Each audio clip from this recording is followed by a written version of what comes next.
Hey everybody, so now it is time for project number 2 of the bumper in my foyer series, and what I'm going to be doing here is installing this AHA Carbon GTS style splitter on my M2 Competitions bumper.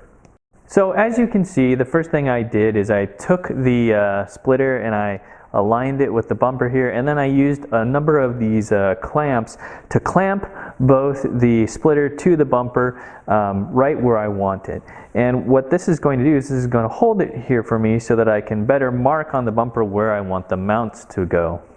And so if we zoom in on one of these screw holes here on the splitter, you can see that I took a Sharpie and I made a little mark in there on the bumper where that hole lines up, and that's going to be my reference point for when I take a drill to it.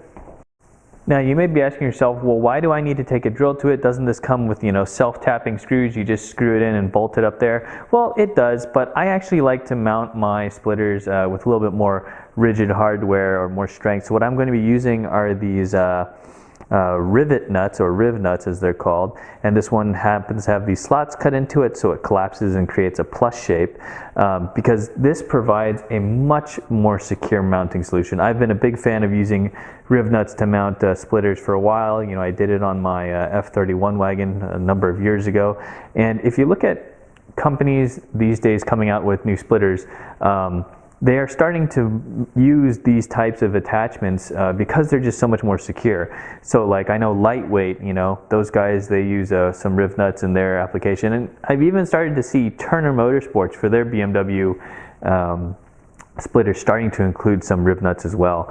And the way this works is you put it in, and like a rivet, you have to collapse it. And what it does is the sidewall collapses and it pinches the material. So it'll pinch the bumper material, which will hold this in place, and then I can use my screws, bolts with the washer, and then go ahead and use that to hold the splitter on. And in addition to the couple of holes that are included on the splitter itself, I'm going to probably be drilling some more holes and adding some more just to make it extra secure.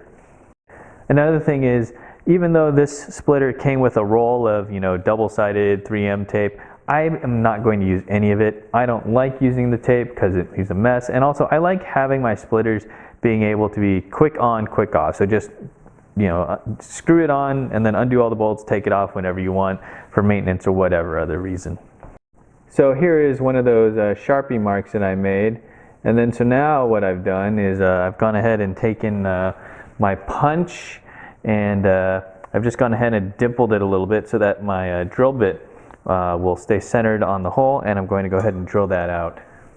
And the drill bit size we want to use is going to be dictated by the riv nut itself. On the spec sheets for this, it says what hole size to drill, and in order to get that, I have this stepped bit here. I find this works really well for cutting through the bumper material, and also being able to just get to the size that you want. So let's take a look at this bumper material. The bumper material is 3 millimeters thick, which is pretty good as far as bumpers go. But when you put a splitter on there that's going to be taking a good amount of load, like actual downforce, that may not be enough. And when we look at the riv nuts that we're going to use, this flange on the bottom is as much area as it's going to be for the load to be distributed around this nut. So what could actually happen is if you have too much load, then this will just pull and tear this bumper material and pull right through. So what I'm going to do is I went to my local Tap Plastics and I got a sheet of plastic here. This is a ABS, and surprisingly this was less than $2. And then I just trimmed the edges here with a utility knife to match the curvature of the bumper. So what I'm going to do is I'm using this as a backing plate in here, and then so we'll drill through the bumper and here, and then clamp them together with the riv nuts, and that'll help spread this force out along this entire plate here. So then we shouldn't have to worry at all about these riv nuts pulling through, both the bumper and this sheet of ABS, and also, where it does pull down on here, the load will be distributed better. So working with the ABS is pretty easy, and you can see I have this sheet here. This is going to be a backing plate for one of the side parts of the bumper, and what I've done is I've just lightly scored it you know, with the knife along here on my cut edge. And then once you've scored it, then you can just go ahead and take it and really just bend it and snap it apart on the score line. So I'm gonna do that. You can see it's come apart right where I scored it. Okay, so I've got the backing plate clamped to the bumper. I've got my marks with the punch dimples. I'm going to take my drill bit. I'm just going to drill a pilot hole.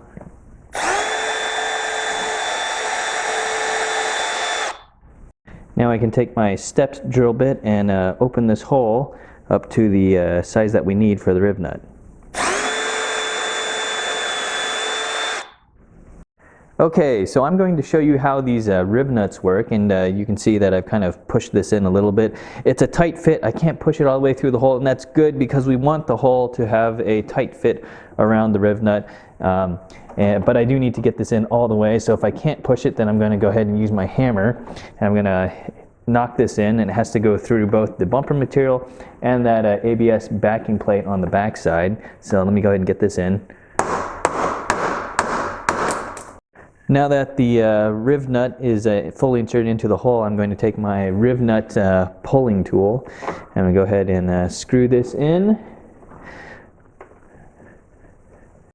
Okay, and now I'm going to use this riv nut tool and I'm going to pull the riv nut, and you're going to see it collapse on itself and pinch the backing plate and the bumper along with the outer flange. So here we go. So you can see it's starting to pinch itself. I'm going to screw my tool in a little bit more so I can get this thing fully collapsed and fully secure. So another thing you'll notice here is this backing plate. It's got this rough textured surface side over here, and I had this facing up. Well, I mean, it's facing down in this picture, but it's facing up, and the reason why I have that is so that the flanges on the riv nut can bite into this rough textured surface and give it a little bit better purchase and hold. So this is how a riv nut works. You can insert it, and you can see that I didn't need to have access to the back side here in order to do this, and that's why these riv nut tools are so valuable. Is because you can go in blind. You just have to drill a hole from the top, insert the riv nut, and then pull it, and you can create a fastening thread in whatever material you're putting it in. So next what I'm going to do is I'm going to take that backing plate piece I made, slip it behind the bumper here. Once again, I have this rough textured surface side pointing down right now, or to the top of the bumper, because that's the side we'll want the riv nuts to bite into. So I'm going to slide this into position, and then I have my markings right here and dimples, and then I'm going to go ahead and drill through so that I can get the riv nuts on this side. Okay, so this hole on the side is the only one where I might actually use some of the mounting hardware that the splitter actually came with, and that's going to be this 5mm screw here. And the reason why I haven't put a riv nut on this is because the material of the bumper plus this inner plastic portion here is too thick for the riv nuts, and also it kind of curves up away here, away from the bumper, so there's a little bit of space between the bumper and this inner plastic lining. So instead what I'm going to do is I'm going to use this little clip right here, and you can see that this slides on. Really no different than this stock screw clip right here, how they created something to catch the threads of the screw. So this little piece will slide over the this inner black plastic, and then I'll use that to screw into. And to get that clip into here, what I've done is I've taken my Dremel and I've cut a slot in the bumper here, and then gone ahead and expanded that clip like so. So that way what I can do is I can feed it in, slide it around here, and then I can go ahead and clamp this thing shut around this this hole going to the bumper. So there, now you can see the completed and secured clip and the screw going through it just fine. Alright, so now you can see I have 1, 2, 3, 4, 5 riv nuts along the center portion of the bumper, and if we look at the splitter, I have 1, 2 and 3 holes for them. So what I've done is, you can see I have the masking tape here and here, which is approximately the location of these extra rivnuts that I've added. So what I'm going to do is I'm going to put some, a bunch of Sharpie ink over these rivnuts. You can also use something like paint, but Sharpie is really easy to clean up with just some IPA, isopropyl alcohol. And I'm going to bolt up the splitter to the bumper, see where that ink transfers on this masking tape, and that will give me the reference where to drill the new holes on the splitter. Okay, now we can see the 2 holes I put through the bottom. I put a little tape around the edges just to make sure that they don't fray in the future. This is so I can put the bolt with the washers through. And on the top side, you can see the 2 new holes I put for the those extra rivnuts, and you can see I left the masking tape on here. I also had masking tape on all the other holes I drilled, and the reason why we put tape over this is so that you don't get a bunch of fraying when you drill through the material. So now that this is done though, I'll go ahead and take this tape off. And lastly, before I get this mounted up to the bumper, I'm going to go ahead and apply some slip low protection to the bottom of it.